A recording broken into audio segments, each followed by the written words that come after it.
Recevons justement sur ce plateau le professeur Amadou Ali Mbaye, recteur, président de l'Assemblée de l'UCAD. Bonsoir, professeur. Bonsoir, madame. Toutes nos félicitations. Merci beaucoup. Alors, l'UCAD, première université Afrique francophone, quel commentaire vous faites de ce classement? Mais écoutez, un commentaire qui coule de source, beaucoup de satisfaction et beaucoup de fierté, et à l'image de tous les acteurs qui composent la communauté universitaire de l'UCAD. Je vais vous parler des étudiants, des enseignants, du personnel administratif, technique et des services, et de l'État. L'État qui est un temps bailleur et qui fixe les règles, c'est-à-dire les textes qui gouvernent l'institution. Et quels ont été les facteurs qui ont conduit à ce classement? Alors, pour comprendre les facteurs qui ont conduit à ce classement, il faut connaître les principaux critères qui ont été utilisés pour ce classement. Je crois qu'on peut en citer trois. Le premier, c'est la recherche. Je crois que notre université tient son rang dans ce domaine.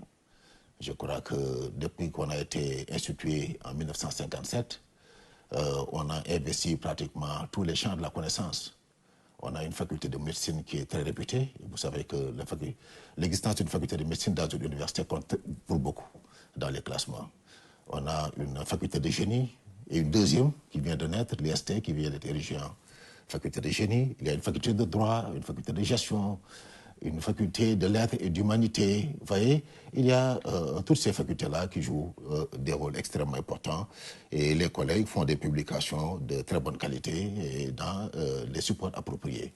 Ça, c'est le premier critère. Le deuxième critère, c'est la réputation. Je crois que l'UCAD a quand même une très bonne réputation. Tous les réseaux internationaux des universités veulent l'UCAD en leur sein. Il ne faut quand même pas oublier que l'UCAD assure la vice-présidence de l'Agence universitaire de la francophonie qui compte 1005 universités réparties entre les différents continents. L'UCAD fait également partie de beaucoup de réseaux. C'est très difficile de voir un réseau international d'universités sans compter l'UCAD en son sein. Je crois que côté réputation, on a de très bonnes performances. Alors, l'autre chose, c'est les alumni et leur leadership. Je crois que là aussi, c'est très difficile de damer le pion à l'UCAD. Si vous avez eu le temps de regarder la fiche de l'UCAD dans le classement, vous allez voir qu'on met les photos de nos alumni les plus distingués, le président Sall du Sénégal, le président Ibeka, feu le président Ibeka, mais il n'a pas mis d'autres, comme le président Bazoum, comme l'ancien président Yahya Boni, comme l'actuel président Talon, vous voyez. Donc, sans compter maintenant beaucoup d'autres anciens diplômés de l'UCAD qui jouent des rôles importants au niveau des organisations internationales. Je veux citer le cas de Ousmane Diagana, qui est le vice-président à la Banque mondiale, et beaucoup d'autres cas de figure. Le nombre de recteurs, présidents d'universités qui ont été formés à l'UCAD ne se compte plus, vous voyez. Donc, sur le plan de réputation, je crois que nos alumni nous valent beaucoup de satisfaction.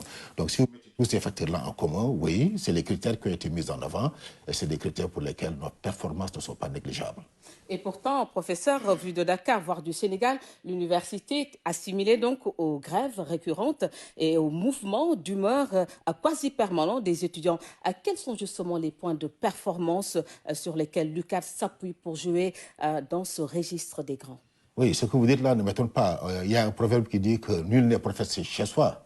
Je crois que pour beaucoup de Sénégalais, l'UCAD ne répond pas au niveau de qualité où on l'attend, mais je crois que ceux qui connaissent le monde universitaire et qui s'adonnent à des exercices de benchmarking, qui comparent l'UCAD avec d'autres universités à travers le monde, ont une toute autre opinion. C'est vrai qu'on a nos problèmes, qu'on a nos difficultés, mais malgré cela, on parvient à sortir la tête de l'eau. Mais je pense que de façon plus importante, cette consécration, parce qu'on peut l'appeler comme telle, est aussi un appel et une exhortation à tous les acteurs pour plus de sérénité. Je crois que si on pouvait avoir un espace plus apaisé, où nos contradictions trouvent des moyens de s'exprimer, autres que par les perturbations, la violence, je crois qu'on pourrait avoir de meilleurs résultats. Et je pense que si on regarde les tendances récentes en termes de nombre de jours de grève, aussi bien chez les enseignants que chez les partis essentiellement, je crois qu'on peut dire qu'on a quand même une tendance baissière. Je crois que sur les 4-5 dernières années, si vous comptez le nombre de jours cumulés de grève, en général, ça ne va pas dépasser les 30 jours, ce qui est important. Parce que souvenez-vous qu'il fut des moments où on faisait des grèves assez longues. Et je crois que ça relève d'un esprit de dépassement de tous les acteurs, aussi bien des enseignants, des parents, mais également de l'État, qui souvent fait preuve de sens de l'initiative, d'esprit d'anticipation, pour éviter que les problèmes n'atteignent un Vous avez... niveau de pourrissement qui puisse amener à des grèves ou à des perturbations. Vous avez parlé tantôt de l'État. Quel a été justement le rôle de l'État dans ces performances de l'UCAD? Mais l'État, en général, joue deux rôles dans les universités modernes. L'État finance l'éducation et l'État crée les textes qui gouvernent les universités. Je crois que si on considère un à un ces deux aspects, on peut dire que l'État du Sénégal finance généreusement l'enseignement supérieur. Et je crois que ça, c'est lié à la tradition francophone de notre pays. Mais même si on regarde dans le monde francophone, nous, on fait toujours du benchmarking parce qu'on est en contact avec les universités partenaires en Afrique comme ailleurs. On se rend compte que effectivement, l'État finance beaucoup plus que la moyenne de la sous-région, même francophone. Ça, c'est la première chose à remarquer. La deuxième chose à remarquer, c'est que malgré ce financement conséquent, l'État accorde une large autonomie aux universités. Il faut comprendre que la plupart des textes qui gouvernent les universités viennent des instances pédagogiques, les départements, les facultés, les assemblées d'universités ou autres. Et le processus décisionnel dans les universités, souvent, c'est un processus concurrentiel. Cela veut dire quoi? Cela veut dire que c'est des débats, souvent houleux, mais avec des règles de décision claires. Et donc, on peut dire que ça provient des instances pédagogiques pour l'essentiel.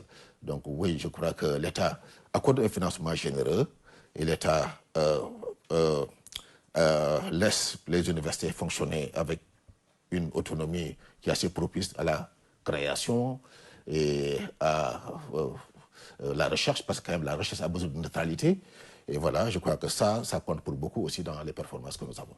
Vous l'avez dit, l'État a beaucoup investi à l'UCAD. Est-ce à dire que la qualité de l'enseignement, de la recherche et des conditions d'études sont une résultante justement de ces efforts? Je crois que sur ce point-là, il n'y a pas de doute. Il y a une corrélation très claire, une corrélation très nette entre le financement accordé à un système éducatif et les performances de ce système. Je crois que les universités les plus riches en général sont les universités qui sont les mieux classées. Si vous regardez Harvard, qui est en général à la tête de tous les classements, son endowment, son fonds de dotation, c'est 28 milliards de dollars. Vous voyez. Donc le montant de financement que l'État injecte dans le système agit directement sur les performances du système. Donc en multipliant les infrastructures, en équipant les labos et en recrutant des enseignants, je crois que oui, l'État contribue significativement à cette performance et je voudrais ici m'en féliciter et surtout saluer le tweet du président qui a amplifié cette bonne nouvelle et qui a fait que les segments qui n'en étaient pas au courant sont maintenant au courant de cette très bonne nouvelle. Cette position de l'UCAD, première en Afrique francophone, ouvre-t-elle de nouvelles perspectives? Tout à fait. Je crois que je disais ce matin à un de vos confrères qu'il y a un cercle vertueux entre la reconnaissance et la performance. Le fait que nos efforts soient reconnus, effectivement, ça fait que les acteurs vont être davantage motivés pour aller de l'avant, ça je l'espère vraiment et je le crois. Mais de notre côté, ça fera que les partenariats qu'on a noués sur le plan international vont davantage se diversifier et que les réseaux qui souvent viennent vers nous vont davantage venir vers nous parce qu'il ne faut pas le cacher, l'université c'est une question d'internationalisation. L'université ne peut pas juste s'enfermer à l'échelle d'un pays, mais il faut que l'université interagisse avec d'autres institutions académiques et c'est ça qui fait sa force, c'est ça qui fait sa réputation. Pour autant, vous ne dormez pas sur vos lauriers, le chantier reste encore grand. Ah, tout à fait. Là, on ne peut pas dormir sur le domaine où la concurrence est réelle, et c'est l'université. Parce que la devise, c'est l'excellence. Donc, il y a une compétition féroce, beaucoup plus que dans le sport, croyez-moi. Et donc, personne ne peut dormir sur ses lauriers. Quand vous dormez sur vos lauriers, de toute façon, vous n'avancez pas. Pour avancer, il faut publier, il faut faire ses preuves pour pouvoir avancer. Et donc, je crois que ça, on l'a compris. Avec quels moyens et avec quelle stratégie aussi? Mais écoutez, les moyens de l'État, Bien sûr, je crois que l'État fait beaucoup de choses, mais on ne va pas arrêter de demander plus parce qu'encore une fois, on veut être performant et ensuite on veut former des élites qui viendront également rendre service à l'État. Je crois que ça, c'est très important. Si vous regardez, je crois que votre commentateur l'a dit, l'UCAD a formé beaucoup de gens qui rendent également beaucoup de services à nos sociétés. Il a donné le cas du président Sall et du président Bazoum, mais c'est aussi le cas d'autres présidents, mais également d'autres acteurs du développement économique dans nos États. Donc on va continuer à demander toujours plus de moyens, mais il y a également des moyens internes qu'on va mobiliser. Je crois qu'il y a énormément de potentialités qui ont besoin d'être réalisées et je crois que nous y travaillons pour faire en sorte que, même si la contribution de l'État ne baisse pas en termes absolus, mais qu'en termes de pourcentage, qu'on puisse élargir l'assiette de telle manière que, in fine, la contribution de l'État puisse baisser. Parce que là, ça atteint les 99% et ce n'est pas soutenable. Je crois que ce n'est pas compatible avec le niveau de performance qu'on voudrait pour nos institutions. Ce classement est certainement le lieu de rendre hommage à tous ces acteurs, notamment les enseignants, les étudiants et les chercheurs. Tout à fait. Et leur rendre hommage et, encore une fois, émettre le souhait que l'environnement soit plus apaisé. Parce que c'est un environnement où on produit des idées. C'est forcément un environnement bouillant. Si vous considérez que 80 ou plus de 90% des acteurs sont très jeunes, donc c'est forcément un environnement bouillant, mais aussi en considération de la diversité des acteurs, diversité de tous ordres, politiques, syndicales, philosophiques, religieuses et autres. Mais je crois qu'il y a des règles qui sont très claires pour que le processus décisionnel puisse se dérouler et que tout le monde puisse s'exprimer. Et je crois qu'il serait, serait mieux que nos contradictions puissent se résoudre en dehors des confrontations qui se font sous forme de grève ou autre, mais je veux dire de manière plus paisible, apaisée, quoi. Je vous remercie, professeur Amadou Ali Mbaye, recteur, président de l'Assemblée de l'UCAD. C'est moi qui vous remercie, madame. À 30 milliards de francs CFA, c'est l'enveloppe qui sera